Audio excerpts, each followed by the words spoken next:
Hi everyone, সবাই কেমন আছেন? আশা করি সবাই ভালো আছেন। আজকে আমি বানাবো সুইট কর্ন ফ্রিটার্স, কর্ন পকোড়াও বলতে পারেন। এই রেসিপিটা আমাকে কিট্টু বলেছে। কিট্টু হচ্ছে আমার ভাইয়ের বউ। ও যখনই কিছু ইউনিক জিনিস বানায় আমাকে পিকচার পাঠায় আর বলে, দিদি তুমি এটা বানিও, ভীষণই ভালো লাগবে খেতে। ও রেসিপিও বলে দিয়েছিল। আর ভীষণই ইজি বাট খুবই টেস্টি। এই বেবি কর্নগুলো একটা বাটিতে গরম জলের মধ্যে 1 ঘন্টার মতন আমি ঢেকে রেখে দিয়েছিলাম লবণ দিয়ে।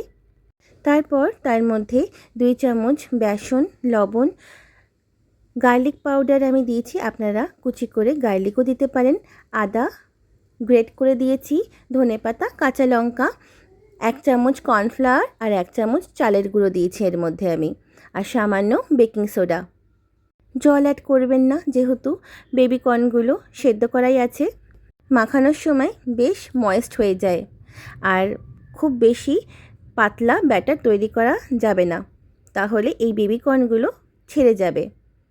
তারপর তেলে ভেজে নিয়েছি, ভীষণই টেস্টি হয়েছিল আর ক্রিস্পি হয়েছিল।